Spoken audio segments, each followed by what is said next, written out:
कौन आपणक घर सामने एही कोणरे तुलसी गछ अछि कि घरर एही स्थान रे तुलसी गछ रखी पूजा करूछंती कि निज अजणातरे करूछंती विराट भूल। विपद और दारिद्रता आपणक घरे रहिबो छाड़ी जीव नाही।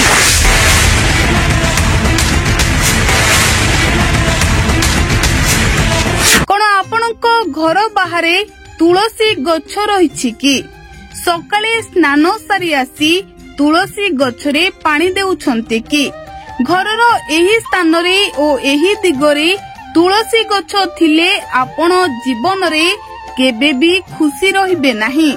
केबे भी आपण आपणक जीवन को खुशी रे काटी परिबे नाही।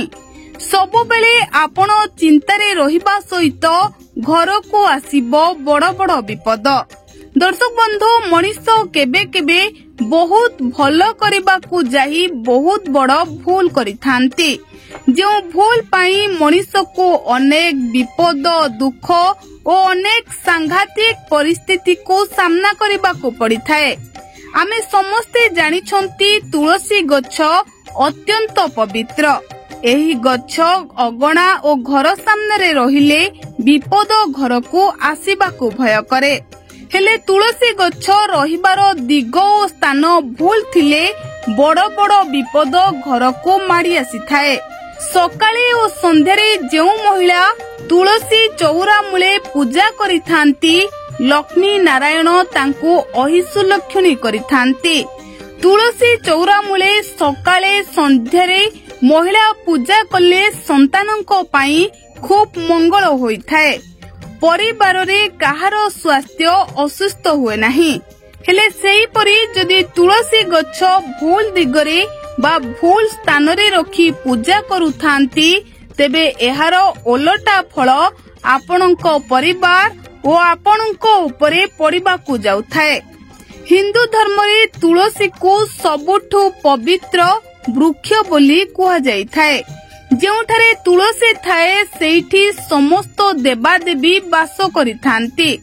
तुलसी को उभय आध्यात्मिक एवं वैज्ञानिक दृष्टिकोणरू बहुत विशेष बोली कुहा जाइछि।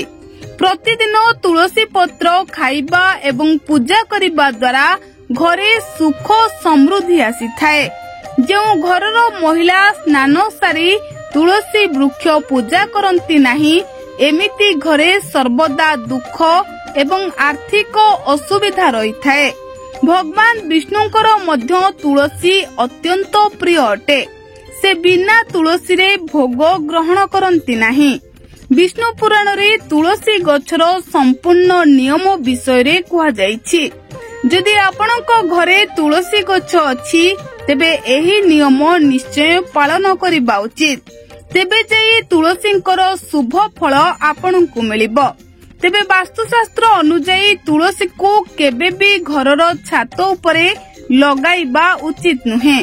छात उपरे तुलसी लगाइबा द्वारा वास्तु दोष सृष्टि होइथाए एवं जेउ लोकंको बुध खराब स्थिति रे थांती तांको आदौ छातरे तुलसी गछ लगाइबा उचित नुहे। हेले अनेक लोके तुलसी गछ छात उपरे लगाई थांती जहा द्वारा अनेक हानि घटी थाए। से भली तुलसी वृक्ष को केबे भी अंधार रे लगाइबा उचित नुहे। तुलसी को सर्वदा खोला स्थान रे किंबा आलोक थिबा स्थान रे लगाइबा उचित। एहा द्वारा सकारात्मक ऊर्जा विस्तारित होइथाए। तुलसी गछ पाखरे केबे भी गणेश भगवान एवं महादेवंको फोटो किंबा मूर्ति रखिबा उचित नुहे। केवल एतिकी नुहे तुलसी गछरे कोनोसी प्रकारर खराब जल पकाइबा उचित नुहे। एहा द्वारा मातांको अपमान होइथाए एवं से घर छाड़ी चली जांती।